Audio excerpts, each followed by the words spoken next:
행복하십니까?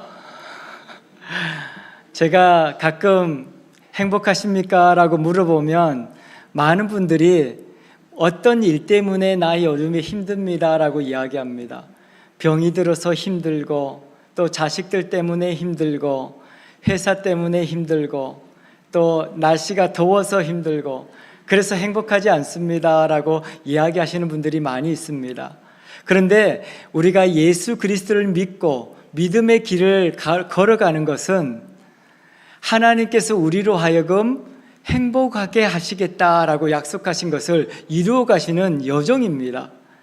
그래서 여러분들이 때로는 병들어도, 때로는 자식들 때문에 힘들어도 우리는 행복할 수 있습니다. 왜요? 하나님의 그 계획은 변하지가 않거든요. 예수 그리스도를 통해서, 십자가를 통해서 죄사함과 구원의 축복을 주시는 그 하나님의 사랑은 세상이 변해도, 날씨가 변해도, 사람이 변해도 변하지 않습니다.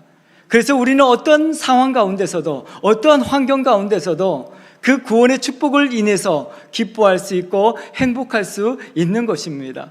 그래서 이제는 여러분들의 답을 바꾸시기 바랍니다.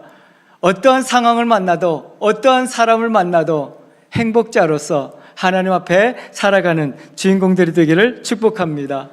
그래서 행복하십니까? 하면 아멘! 우리가 행복합니다. 그렇게 하나님 때문에 행복합니다 라고 그렇게 말할 수 있는 저와 여러분들이 되기를 바랍니다. 사람은 생각에 따라서 행복할 수도 있고 슬플 수도 있다고 합니다. 전에 어떤 드라마에서 그런 대사가 있었는데요. 날씨가 좋아서, 바람이 불어서 좋다고 하는 그런 대사가 있었습니다. 그 사람에게는 자기가 사랑하는 어떤 사람이 있으면 날씨가 어떻든지 상관없는 거예요. 더워도 행복하고 추워도 행복하고, 그 사랑이라는 존재는 그 존재로 인해서 모든 것이 다 행복해지는 거죠. 근데 슬픈 사람은 어떻겠습니까?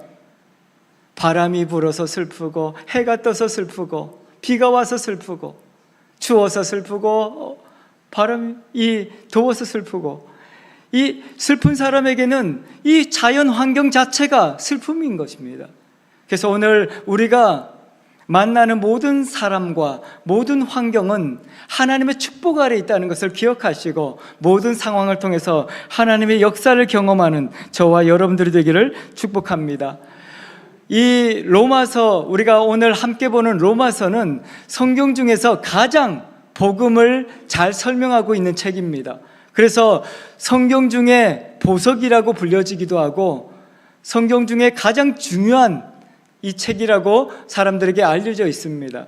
그래서 이 로마서에서 예수 그리스도가 왜 죽으셨는가, 그 십자가는 우리에게 어떤 의미인가, 우리가 만나는 모든 상황들과 사람들, 우리의 믿음은 무엇인가에 대해서 잘 이야기하고 있습니다. 오늘 이 말씀을 통해서 예수 그리스도를 만나시고 예수 그리스도의 축복이 우리의 삶을 통해서 나타나게 되기를 축원합니다. 이 성경을 보면 오늘 읽었던 16절 본문에 보면 내가 복음을 부끄러워하지 않는다라고 이야기합니다. 그 말은 무엇이겠습니까? 당시의 사람들은 복음이 부끄러웠습니다. 왜 그랬을까요? 이 예수 그리스도가 십자가를 지고 죽었다는 그 사실 자체가 부끄러운 것이었습니다. 왜냐하면 십자가라는 것은 아주 수치스러운 형벌 중에서도 가장 잔인하고 무서운 것이었고, 당시에 그 십자가형을 받는 사람들은 노예나 시대에서 인정받지 못하는 그런 반역자들, 그런 사람이 십자가형을 받았거든요. 그런데 우리의 구원자로 말하는 예수님이 십자가에서 죽으셨다는 것입니다. 여러분도 어떻습니까? 그 예수님이 자랑스럽습니까? 그런데 당시의 사람들은, 우리 권사님이 아멘이라고 했는데, 당시의 사람들은 이해할 수 없는 것이었습니다. 아니, 구원자라고 한다면 힘이 있고 권력이 있고 그런 사람이 우리를 구원할 수 있는데, 반역자나 짊어지고 죽는 그런 십자가에서 죽은 예수가 어떻게 우리를 구원할 수 있단 말인가? 이거는 모순이지 않는가라고 생각했습니다. 그래서 로마에 있는 사람들은 특히나 로마가 지금 유대 사회를, 이스라엘을 지배하고 있는 그런 상황 가운데서 그 사회에서 구원자라고 말하는 예수는 너무나도 비천해 보이고 너무나도 어리석게 보이는 것이었습니다. 로마 사람들은 예수를 믿는 사람들 자체마저도 참으로 어리석은 사람이다, 그렇게 생각하고 그 십자가 자체를 부끄러워했던 것을 볼 수 있습니다. 그리고 또한 예수님은 예루살렘의 도시에서 이렇게 생활하셨던 분이 아니었습니다. 갈릴리 출신이었죠. 당시에 갈릴리는 아주 깡촌이었습니다. 그래서 제자들도 그랬습니다. 갈릴리에서 무슨 선한 것이 나오겠습니까? 그런 촌에서 무슨 위대한 인물이 나오겠습니까? 라고 다들 생각했습니다. 그래서 예수님 자체를 인정하지 않으려고 했고 예수님을 따라다니는 그 제자들마저도 너무나도 부끄럽게 생각했습니다. 그런 상황 가운데서 사도 바울은 이야기하고 있는 것이죠. 여러분들이 부끄럽게 생각하는 그 예수가 어떤 분인지 저는 여러분들에게 이야기해 주고 싶습니다 라고 사도 바울은 지금 말을 이야기하고 있는 것입니다. 당시에 기독교인들은 그렇게 주변에 있는 모든 사람들이 부끄러워하는 예수를 믿는 사람으로서 아주 힘들고 어려운 삶을 살아갔습니다. 그런 사람들이 예수님을 믿는다고 감히 드러내지도 못했습니다. 당시에 로마의 지배 아래서 예수를 믿는다고 이야기하면 오히려 잡혀가고 오히려 죽게 되는 그런 상황이었기 때문에 예수님을 믿는다는 것은 드러내고 자랑스러워할 수 없는 일이었습니다. 그럼에도 일부 사람들은 그 예수를 믿음으로 구원의 은총을 누리고자 했던 것입니다. 그런데 그의 삶은 너무나도 힘들고 어려웠죠. 예수님을 믿는다고 고백하는 사람들은 하나님의 그 구원의 축복이 있다고 말하는데도 불구하고 그것을 누릴 수가 없었습니다. 그 억압하는 그 로마의 지배 아래서 나가서 사람들 앞에서 이야기할 수도 없었고 기도할 수도 없었고 찬송을 할 수도 없었습니다. 대놓고 예배를 할 수 없는 그런 상황이었죠. 유대인들도 그랬습니다. 유대인들은 하나님의 선택받은 백성이라고 생각했고 하나님께서 그들을 통해서 이 땅에 하나님의 나라를 세울 것이라고 말씀하셨습니다. 그런데 이 유대인들은 예수님을 보는 시각은 어땠을까요? 그들이 예수님을 십자가에 못 박으라고 소리 지렀던 사람 아니겠습니까? 자기의 생각과 자기의 가치관에는 예수를 받아들일 수 없었습니다. 그 갈릴리 촌에서 와서 이야기하는 그 예수를 받아들일 수 없었던 것이죠. 그래서 그 예수를 십자가에 못 박으라고 소리 질렀던 사람이 유대인들이죠. 그들의 사고 속에서는 신명기의 말씀을 보면 나무에 달린 자마다 저주받은 사람이다, 그렇게 인식하고 있었습니다. 예수님이 십자가에 그 나무, 통나무에 매달려 죽는 모습을 보면서 그렇지, 그는 저주받은 사람이다. 유대인들이 생각하는 예수는 그런 사람이었습니다. 자기의 생각과 전혀 맞지 않는, 그들이 생각하고 기대하는 것과는 비교할 수 없는, 그래서 사도 바울은 고린도전서 1장 23절에 그렇게 이야기합니다. 우리는 십자가에 못 박힌 그리스도를 전하니 유대에게는 거리끼는 것이요 이방인에게는 미련한 것이다.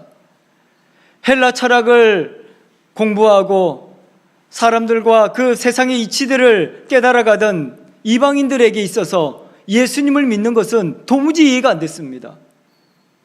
철학적으로도 지식적으로도 이해할 수 없는 일이었죠. 그래서 사도 바울은 그렇게 이야기하고 있는 것입니다. 이방인들에게는 이 예수를 믿는다는 것, 이 복음이 아주 미련한 것으로 보일 것이다, 그렇게 이야기하고 있는 것이죠. 그리고 유대인들에게는 받아들일 수 없는, 거리끼는 것이다, 그렇게 이야기하고 있는 것입니다. 그런데 당시에 그렇게 미련하게 생각하고 거리끼는 그 예수가 우리를 이 땅에서 구원할 하나님의 놀라운 구원의 역사 속에 있다는 것을 지금 로마서 1장에서는 증명하고자 하는 것입니다. 사도 바울은 로마서 1장에서 예수 그리스도의 십자가의 보혈, 여러분들의 생각에서 여러분들이 부끄럽게 생각하는 그 나무에 달린, 그 십자가에 달린 예수, 여러분들의 생각에 맞지 않아서 그가 어리석다고 느꼈지만 그 예수가 바로 여러분들의 죄를 대신 짊어지고 걸어가는 그 모습입니다라고 이야기하고 있는 것이죠.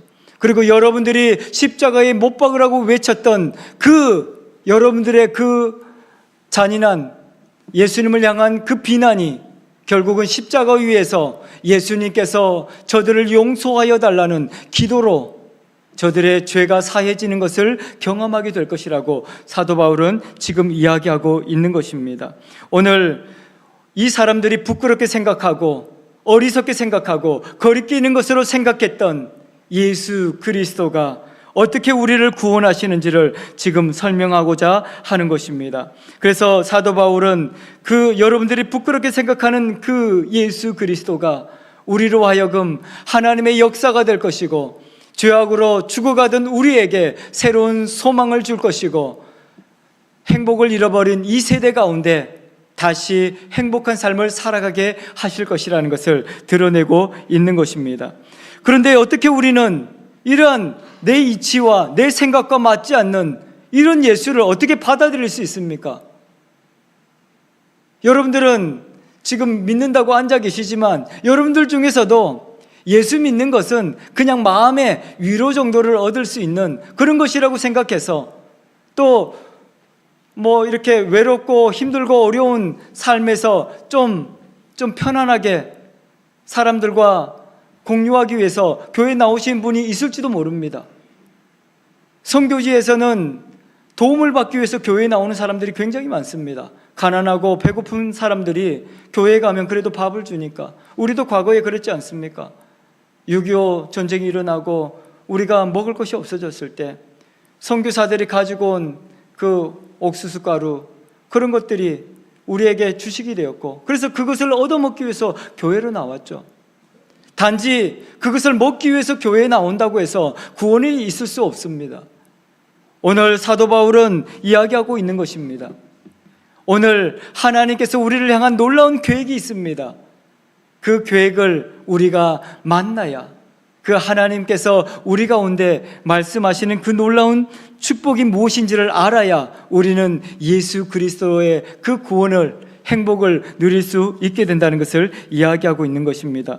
그래서 오늘 1장 8절에 사도 바울은 그렇게 이야기합니다. 먼저 내가 예수 그리스도로 말미암아 너희 모든 사람에 관하여 내 하나님께 감사함은 너희 믿음이 온 세상에 전파됨이로라, 그렇게 이야기합니다.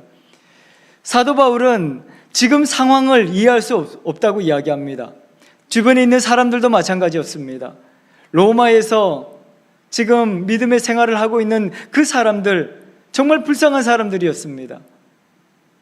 사람들은 그들을 이해할 수 없다고 생각했고 그들의 가족마저도 그 사람들을 부끄럽게 생각했습니다. 예수 믿는 것이 너무나도 부끄러운 일이고 또 내세울 수 없고 그것으로 인해서 우리도 생명의 위협을 느낄 수 있다고 생각했던 것입니다. 그런데 사도 바울은 먼저 하나님께 감사한다라고 이야기하면서 우리 가운데 이해할 수 없는 이 상황들을 통해서 역사하시는 분이 하나님이라는 것을 지금 드러내고 있습니다. 우리가 여기서 감사하다라는 표현은 하나님의 역사를 인정하는 것입니다. 우리 상황 가운데도 그렇지 않습니까? 우리가 열심히 기도함에도 불구하고 신앙생활 함에도 불구하고 교회를 다님에도 불구하고 우리에게는 어려운 일이 생길 수 있습니다. 우리가 기도하는데도 그 기도가 이루어지지 않는 것처럼 느껴질 때가 있습니다. 그때 여러분들 기억하십시오. 그 모든 상황을 통해서 하나님께서 일하고 계십니다. 이 사도 바울의 감사는 그것이었습니다. 여러분들이 지금 이해할 수 없고 이 예수가 부끄러운 예수로 느껴지지만 그 예수가 지금도 여러분들의 구원과 행복을 위해서 일하고 있음에 감사합니다라고 지금 고백하고 있는 것입니다. 때로는 여러분들이 이해할 수 없지만 하나님의 일하심을 인정하시고 감사하는 저와 여러분들이 되기를 축복합니다. 그리고 이 로마에서 그렇게 부끄럽게 신앙생활하고 있는 이 사람들이 여러분들이 결코 부끄럽지 않습니다. 여러분들이 지금 맨 마지막에 그렇게 이야기하죠. 너희 믿음이 온 세상에 지금 전파되고 있다, 그렇게 이야기합니다. 로마에서 사람들 앞에서 예수 믿는다고 말 한마디도 못하고 숨어서 굴을 파고 들어가서 그렇게 예배하는 그 사람들에게 사도 바울은 이야기하고 있는 것입니다. 여러분들 부끄러워하지 마십시오. 지금 여러분들의 그 믿음의 길이 하나님의 놀라운 역사의 현장이 되고 있습니다. 여러분들의 그 삶을 통해서 생명의 복음이 지금 전파되고 있습니다라고 일하고 말씀하고 있는 것입니다. 오늘도 저와 여러분들의 정말 힘들고 어려운 그 상황을 통해서 지금 하나님께서는 일하고 계십니다. 그러므로 감사함으로 받으면 그것이 하나님의 역사가 된다는 것을 지금 사도 바울은 이야기하고 있는 것입니다. 이해할 수 없지만 감사함으로 받으십시오. 그러면 그 고난이, 슬픔이, 아픔이 축복이 되고 그것이 하나님의 나라의 통로가 되어질 것입니다.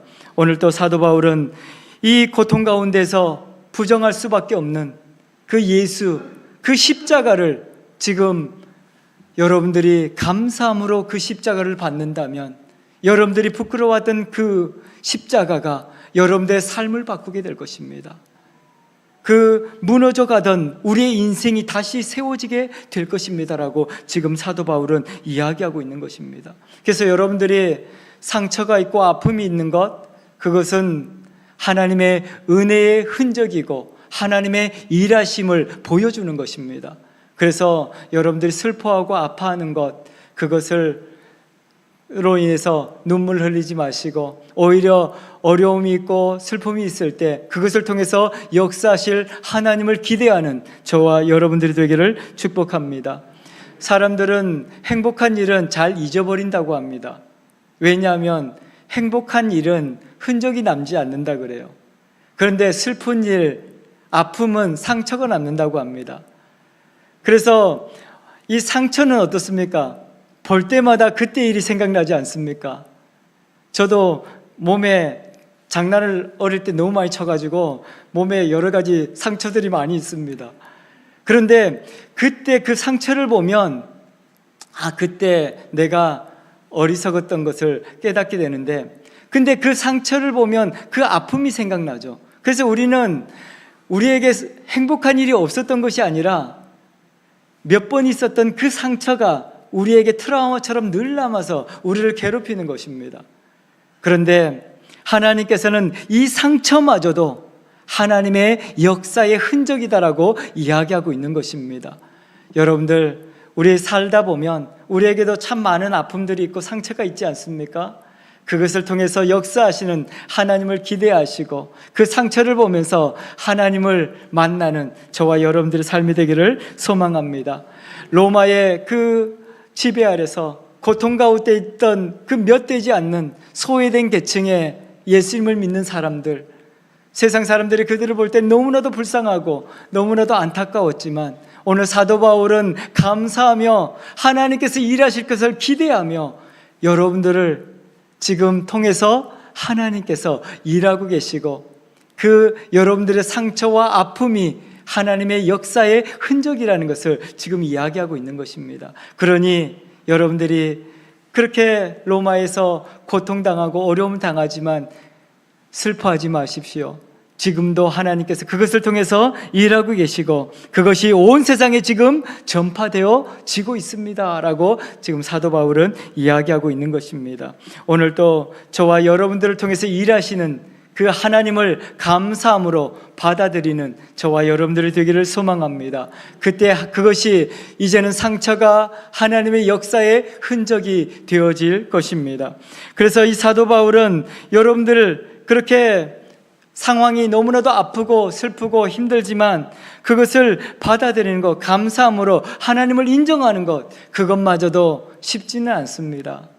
그래서 사도 바울이 제시하고 있는 것이 있습니다. 우리 안에 이렇게 어렵고 힘든 그것들을 가능하게 하는 것이 있습니다. 그것을 가능하게 하는 것이 바로 하나님 앞에 기도하는 것입니다 라고 이야기하고 있는 것입니다. 여러분들은 기도하고 계십니까? 감사하지 못한다면 우리가 하나님을 인정할 수 없다면 기도해야 합니다. 그런데 어떤 분들은 기도가 유창한 말로 이렇게 하는 그런 표현이라고 생각합니다. 그런데 여러분들 말 잘 못해도 괜찮습니다. 그래서 수요일이나 주일이나 대표기도 이렇게 하면 저는 기도 못해요 그렇게 말하는 사람이 있는데 기도하셔야 됩니다. 기도 못하는 사람은 없습니다. 왜냐하면 세상에 모든 사람들은 다 숨을 쉬어야만 살 수 있습니다. 기도를 뭐라고 표현합니까? 기도를 영적 호흡이라고 표현합니다. 기도는 숨 쉬는 겁니다. 숨을 잘 쉬는 것, 숨을 못 쉬는 것 없습니다. 그냥 숨을 쉬는 겁니다. 쉬어야 살 수 있으니까요. 그냥 숨을 쉬는 것이죠. 근데 어떤 분들은 기도를 잘한다, 기도를 못한다라고 평가하기도 합니다. 그래서 기도는 하나님과의 소통이고 하나님을 부르는 것입니다. 여러분들이 도무지 그 하나님을 이해할 수 없고 내가 아무리 생각하고 아무리 고민해도 십자가에 달린 예수는 부끄럽다라고 느껴진다면 오늘 우리의 입을 열어서 살아계신 하나님을 부르시기 바랍니다. 그분께서 우리의 삶을 바꾸어 나가시는 것입니다. 우리가 인정할 수 없을 때 하나님께서는 우리를 바꾸셔서 하나님의 의의 도구로, 평화의 도구로 바꾸어 나가시는 것입니다. 오늘도 내가 인정할 수 없는 예수 그리스도, 십자가에 달린 수치스러운 예수 그리스도가 어떻게 나를 구원할 수 있는가? 그것을 받아들일 수 없는 분이 있다면 오늘 하나님을 부르기를 바랍니다. 하나님께서 우리 가운데 하나님의 계획이 무엇인지, 십자가를 통해서 보여주셨던 하나님의 사랑이 무엇인지를 보게 하실 것입니다. 그래서 사도 바울은 이 고통 가운데 있는 로마 사람들에게 그렇게 이야기하며 내가 간절히 기도하고 있습니다. 여러분들의 이름을 내가 지금도 부르고 있습니다 라고 이야기하고 있습니다. 오늘도 저와 여러분들의 삶을 힘들게 하는 것이 있다면 하나님을 부르시고 그것들을 하나님 앞에 올려드리는, 맡겨드리는 저와 여러분들 되기를 바랍니다. 자식들 때문에 힘듭니까? 자식들의 이름을 부르십시오. 그리고 직원들이나 주변의 환경 때문에 힘들다면 그것을 하나님 앞에 올려드리십시오. 저도 새벽마다 여러분들을 위해서 기도하고 있습니다. 여러분들의 이름을 부르고 있습니다. 오늘 사도 바울은 그것을 이야기하고 있는 것입니다. 그래서 로마서 1장 9절 뒷부분에 보면 하나님이 나의 증인입니다. 항상 내 기도에 쉬지 않고 여러분들을 말하고 있습니다. 그렇게 이야기하고 있는 것이죠. 여러분들을 위해서 수없이 많은 사람들이 기도하고 있습니다. 여러분들을 이름을 부르고 있다는 것을 기억하시고 용기를 내시기 바랍니다. 그러므로 여러분들도 내가 그렇게 살아온 것처럼 이제 여러분들도 하나님을 부르시고 하나님 앞에 기도자로 살아가게 된다면 우리에게 주어진 모든 환경이 감사로 받아들이게 되어질 것입니다 라고 지금 사도 바울은 이야기하고 있는 것입니다. 때로는 내가 이해할 수 없고 내가 받아들일 수 없지만 하나님을 부를 때 하나님께서는 그 상황을, 이해할 수 없는 상황을 이해하게 하시고 깨닫게 하시고 하나님의 놀라운 역사를 우리의 삶을 통해서 보여주시겠다 그렇게 말씀하고 있습니다. 그래서 사도 바울은 그 로마에 있는 사람들을 만나고 싶었습니다. 여러분들이 그렇게 고통스럽게 살아가고 있는 여러분들을 제가 만나서 이 하나님의 사랑을 나눠주고 싶습니다. 그런데 하나님께서는 그렇게 간절히 원하는 사도 바울의 길을 늘 막으셨습니다. 로마에 가지 못하게 하였습니다. 여러분들 같으면 어떻겠습니까? 이렇게 복음을 전하고 누군가에게 하나님의 역사를 드러내고 싶고 하나님께서 일하심을 보여주고 싶은데 기도하는데도 늘 안 되는 경우가 있지 않습니까? 그런데 그때 여러분들은 어떻게 하십니까? 포기하십니까? 근데 사도 바울은 내 생각대로 계획대로 되지 않아도 하나님께서 일하실 것을 저는 기대하고 있습니다. 그러면서 그렇게 13절에 보면 형제들아 내가 여러 번 너희에게 가고자 한 것을 너희가 모르지 않기를 원한다 그렇게 이야기합니다. 사실 로마에 있는 사람들은 이렇게 편지를 쓰고 있는 이 사도 바울이 와서 그래도 만나서 악수라도 한번 해주고 위로해주고 기도해주면 그래도 용기가 날 것 같은데 사도 바울이 오지 않는 것입니다. 그래서 사실은 로마에 있는 성도들은 서운함이 있을 수도 있죠. 근데 사도 바울이 지금 그렇게 이야기하죠. 여러분, 제가 여러 번 여러분들에게 가고 싶어서 하나님 앞에 기도하고 그렇게 노력을 했습니다. 그런데도 하나님께서는 내 길을 막으셨습니다.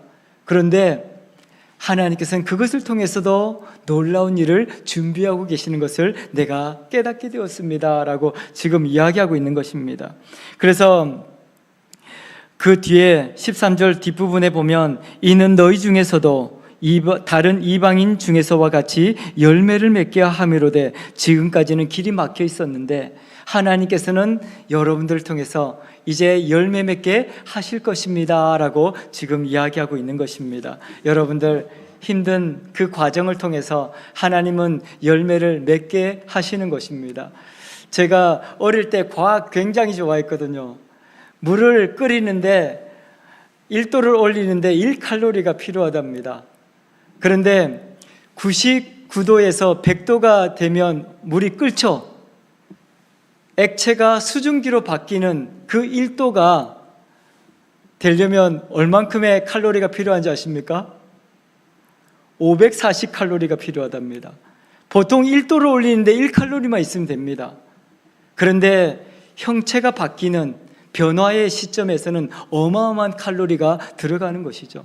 물도 그렇게 과학적으로 그렇게 증명되어집니다.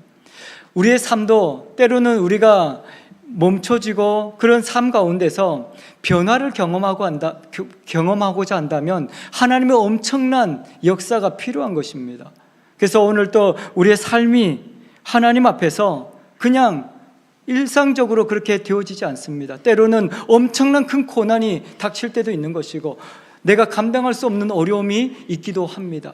그럼에도 불구하고 하나님을 부르고 하나님 앞에 나아가면 하나님께서는 우리의 삶을 완전히 변화시키시고 그의 삶을 통해서 놀라운 역사를 보게 하실 것이다 라고 이야기하고 있는 것입니다. 사도 바울이 그랬습니다. 사도 바울이 과거에는 예수 그리스도가 부끄러운 것이라고 생각했고 예수 믿는 사람들을 잡아서 감옥에 가두어야 하고 이 어리석은 사람들을 깨우쳐줘야 한다고 생각했던 사람이 사도 바울입니다. 그런데 그가 예수를 만나고 다메섹 도상에서 예수를 만났을 때 그의 인생은 완전히 변화되었습니다. 그가 보는 하나님께서 눈을 가려버렸습니다. 볼 수 없게 만들어버렸습니다. 그리고 아나니아라는 사람을 찾아가서 그가 기도할 때 너의 눈이 다시 보게 될 것이다. 그렇게 이야기합니다. 그는 아마 다메섹 도상에서 앞을 보지 못했기 때문에 아마 엄청나게 어렵게 그 아나니아라는 사람을 찾아갔을 것입니다. 근데 그가 기도했을 때 성경은 눈에 허물 같은 것이 벗겨지더니 새로운 세상을 보게 되었다고 이야기합니다. 그리고 사도 바울은 고백하는 것입니다. 15절에 보면 그러므로 나는 할 수 있는 대로 로마에 있는 너희에게도 복음을 전하기 원한다. 왜냐하면 나는 모든 사람에게 빚진 자이기 때문입니다 라고 이야기합니다. 14절에 그래서 헬라인이나 로마인들이나 지혜자나 야만인이나 어리석은 자에게 모두 내가 빚진 자입니다. 내가 과거에 여러분들처럼 그런 사람이었기 때문에 그렇습니다 라고 이야기하고 있는 것이죠. 그래서 오늘 또 저와 여러분들이 우리를 새롭게 하시는 예수 그리스도로 말미암아 복음의 빚진 자로서 이 땅에 많은 사람들에게 복음을 자랑하는 주인공들이 되기를 축복합니다. 그래서 사도 바울은 이제 그렇게 선포하는 것입니다. 내가 복음이 부끄럽지 않습니다. 지금은.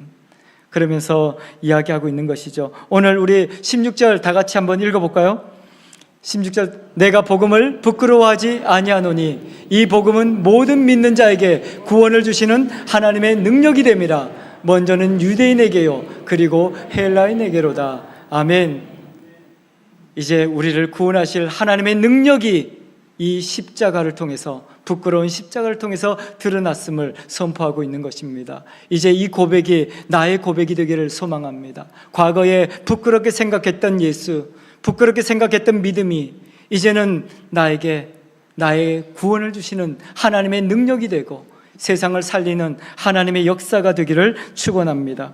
그래서 하나님께서는 오늘 또 우리의 삶을 통해서 놀라운 일을 보여주고 있는 것입니다. 오늘 저와 여러분들 이제 감사로 우리에게 주어진 모든 상황들을 받으시고 하나님의 역사를 선포하는 기도자로서 세워지기를 소망합니다. 하나님께서 우리에게 주신 모든 환경은 하나님의 역사의 현장이고 하나님의 구원의 통로입니다. 그래서 사람과 환경을 통해서 감사로 받으시고 기도함으로 하나님께 나아가심으로 그 하나님께서 예비하신 구원의 축복이 우리의 삶을 통해서 드러나고 또 우리의 삶을 통해서 생명의 복음이 자랑스럽게 모든 사람들에게 선포되어지므로 하나님의 나라가 이루어지고 여러분들의 삶이 행복자로서 살아가는 축복을 누리게 되기를 소망합니다. 기도하겠습니다.